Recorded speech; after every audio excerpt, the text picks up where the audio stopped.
Hey, it's Hunt. You found Hunt on Saints. We're talking black and gold football. Do us a favor. Hit the like button, share your comments below, and hit that subscription button so you can get all of our content. Enjoy. Let's talk a little bit of Saints. How would you characterize their performance on Sunday against Carolina? I've spent a lot of time thinking about this, and you know what? I think as ugly as it was, and as whatever the opposite of confidence inspiring it was, I still think that the most important thing was that they got out of there with a win, and they're able to go into this last 4-game stretch with meaningful football to play. I mean, you just see it every week in the NFL where a team that is not supposed to go in there and get a win does. And look, it was not pretty.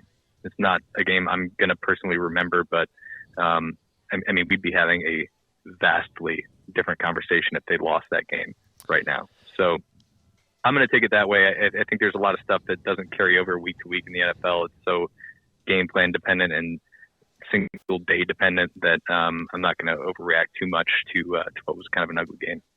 There's so many teams that are kind of in the same boat record-wise as the Saints. There's so many teams that are between 6 and 8, 9 wins. The Saints are right there in the middle of all of that. How much did the fourth quarter shape the narrative of this week? I mean, obviously they actually moved the ball in the fourth quarter. It was looking not great through 3 quarters.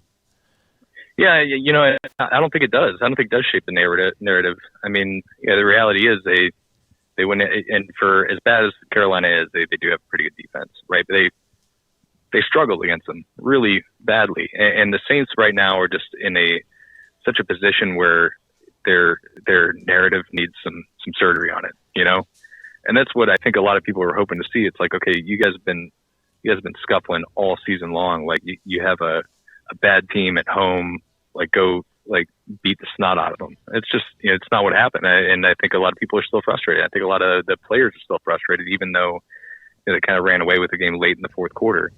So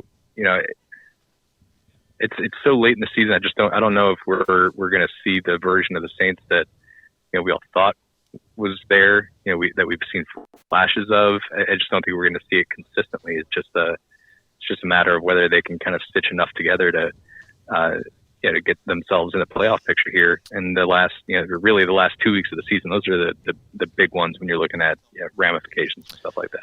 Was there anything you saw in the running game, especially early in the game with Kamara and Williams, that looked a little different or more effective? I think lately the running game has been a lot more effective. It wasn't just this past week. It's been the last 4 or 5 games. And they did it last week without Taysom Hill, which I think was especially positive.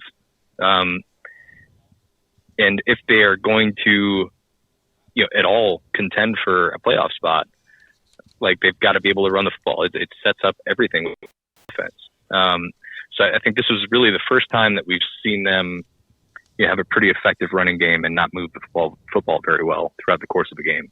I don't know how much of that was Derek Carr being limited physically, but I mean, it was good to see. It was good to see Jamal Williams rip off some runs. I mean, we've been waiting for that all season. He's one of their top acquisitions, and it just hasn't really worked out.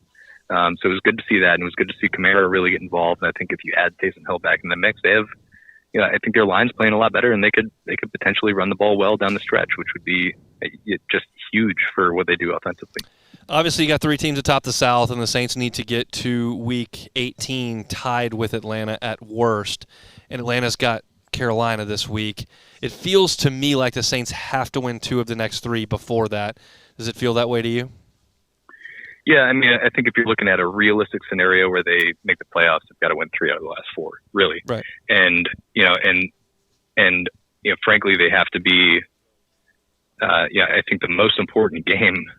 A lot of people are looking at that Week 18 game against Atlanta. I think the game against Tampa is probably more important because Tampa's got Carolina in Week 18. So, you can't – and they can't pass Tampa in these tiebreakers. Right. Especially if they lose that game. I mean, they're just kind of toast in the division standings. I mean, there's a lot of – I broke this all down this week, and, it's like every time we get to this stage of the season every year. I'm like, oh yeah, I'm going to do the playoff picture thing. And then I'm like, oh yeah, this is really easy. And then I go into it and I just get absolutely swamped and lost in the numbers because, I'm like a special brain Marine over here. But really what it boils down to is if they want to have a chance, like if they want to really cement themselves as like a team that's going to win the South, it's going to win those last 2 games. I mean, they're so far behind in the tiebreakers that you can't afford to be 0-2 against either one of those teams. And obviously you win one of those games and you jump a game on them and they drop a game. It's obvious stuff. But there is still a chance for them to clinch a wild card spot because, that jumble that you were talking about with basically half the teams in the NFC are either 7-6 or 6-7. And that, their odds of doing that are a lot better if they win the next 2 games. Which is, it's, the Saints team hasn't gone on a big winning streak since 2020. We haven't seen them string together more than 3 wins, I think, since then. But if they can win these next 2, I mean, they could split those 2 and it doesn't really matter which way they split it. And they could still potentially factor into the wild card. But really, I mean, the only realistic way this plays out for them making the playoffs is if they find a way to go 3-1 over the next 4.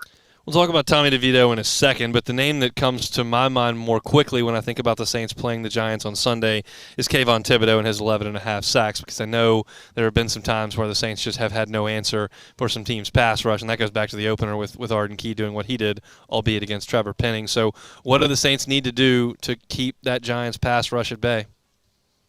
Well, I mean, it goes back to that running game, right? They really need to get that going. I think they need to get Taysom Hill going in that. And then, some of the quick passing game, I think they can do that.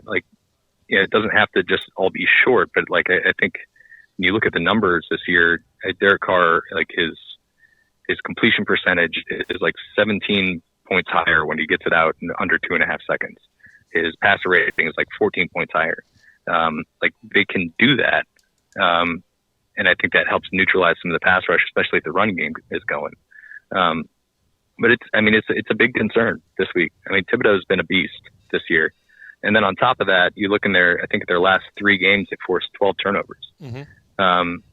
So, those are kind of the 2 numbers that really jump out. Is Thibodeau obviously is a pass rusher, and then they've been an opportunity defense lately.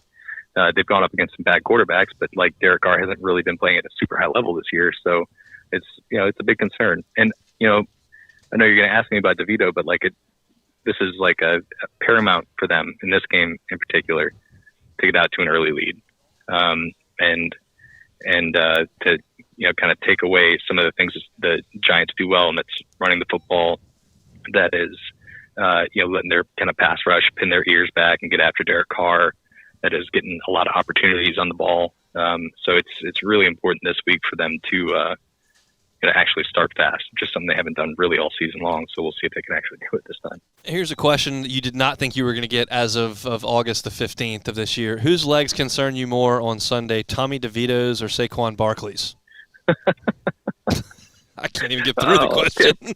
I can't believe I'm going to say this is Tommy DeVito. Yeah, Tommy Cutlets. Tommy Cutlets, man. I look, you were watching the Packers game last week, and you're just like, oh, man. That guy is going to give them so many picks. This is just this is the not the worst case scenario, but it's pretty close. If Tommy Cutlets goes in there and just starts running around, God, I can't imagine the groans and the boos we're going to hear from the Superdome crowd. But look, that has been an issue that has plagued them for a long time. But I mean, especially this year, mobile quarterbacks have just killed them. I think they think they've found a little something with Zach Vaughn coming off the edge. He's a little bit better athlete than some of the kind of traditional defensive ends they have in there. Somebody who can get chased down or stuff like that. But this feels like it has the Tyson Bagent game written all over it. Where he springs a couple of huge runs, and you're just like, God, that guy. But then this is kind of what goes back into what we were talking about with getting out to a lead. I mean, Bagent kind of turned into a pumpkin against them because, he couldn't do the things that he did well early in the game because he was trying to throw the ball to come from behind, and they were able to force some turnovers. I think you could see something similar this week if they're able to put some points on them. There's a lot of reasons I think it's important, but it's, especially with looking at the way DeVito plays, I think you want to try to make that guy play from behind and beat you with his arm. It was predictable that the Lions would bring a lot down. It's Detroit, not a great time of year in Detroit, and the Lions have been playing really well. You wouldn't figure anyone from Carolina was going to show up. Giants have a pretty big fan base, and New Orleans has a little bit better weather in December. You think there'll be a sizable Giants contingent in the Dome on Sunday? Yeah, I don't think it's going to be like the Lions game where, like the whole lower bowl is Honolulu Blue. But I do think that there's going to be a pretty big contingent of them. I mean, a cold weather team in December coming down to like a destination city. Their team is like actually, I think there's some excitement in that Giants fan base right now. I would anticipate there being, at least a noticeable contingent of Giants fans. I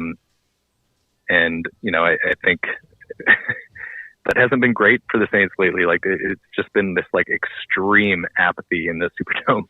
I don't know. We'll see. I'm really interested to see what that environment's going to look like on Sunday. We'll talk about it next week. Thanks, Luke. My pleasure, man. Hey, it's on. Thanks for watching Hunt on Saints. Before you leave, help us out a little bit. Hit that like button, leave your comments in the section below, and hit that subscribe button so you get all our content right here from Hunt on Saints. We'll see you next time.